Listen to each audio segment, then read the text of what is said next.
एकटा भोला बाबा के नचारी अहाँ सबके सुनाबै छी। एहि नचारी के रचना केने छथिन आदरणीय अशोक मिश्र भाईजी। बहुत सुंदर रचना करै छथिन और गेबो करै छथिन भाईजी बहुत सुंदर।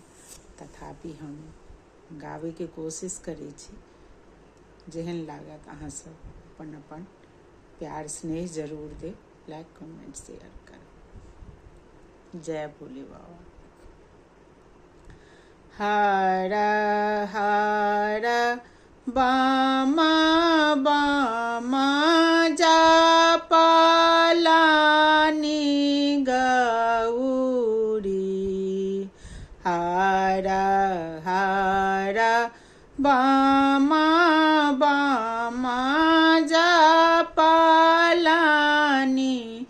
गौरी। छला शिवासन बरगे माई। मोना छला शिवासन बरगे माई। बेल पत्र चिबाक गौरी। दारुण व्रत ठानल।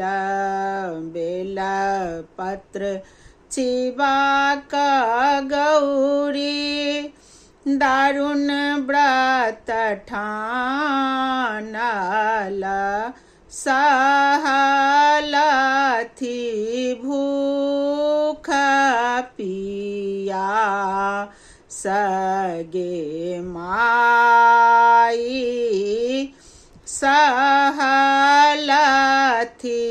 भूख पिया सगे माई। मोन छल शिवासन बरगे माई। शक्ति स्वरूपा गौरी। शिव के आराधथी।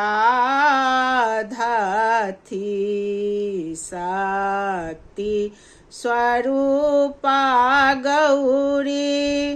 शिव के आराधती। भेटलानी तकरहूँ पुण्य गे माई। भेटलानी तकरहूँ पुण्य गे माई। मोना छलनि शिवासन बरगे माई। अढरन ढरन भोला गौरी के कहलानी। अढरन भोला दानी गौरी के कहलानी। आए आहाँ के द्वार गे माई। आए आहाँ के द्वार गे माई। मोना छलनि शिवासन बरगे माई। एत बाजे सुनलनि गौरी। शिव के बचनिया। एत बाजे सुनलनि गौरी शिव के बचनिया भेलथि पुलकित खूब गे माई भेलथि पुलकित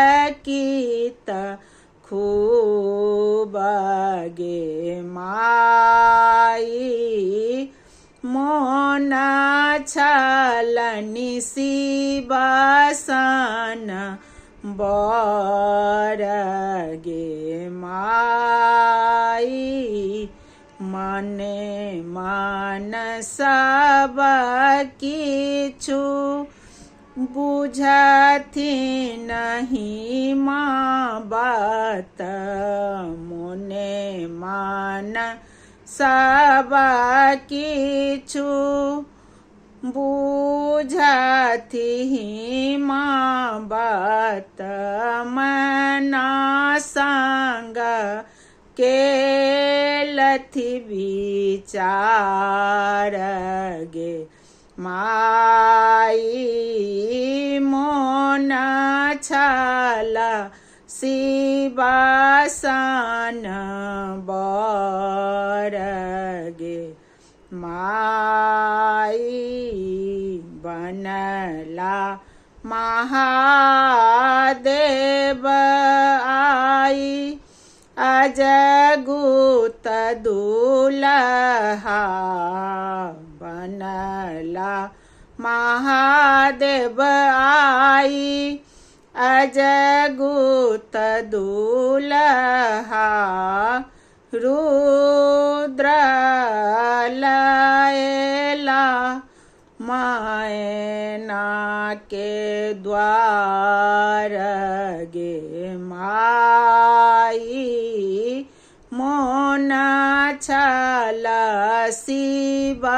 सन बर गे माई कहथि अशोक छल ओ शुभ दिनमा कहथि अशोक छल ओ शुभ दिनमा भेल गौरी शिव के ब्याह गे माई भेटलनि सदा शिव बर गे माई पूरा भेलनि मोनक बात गे माई मोन छल शिव सन बर गे माई।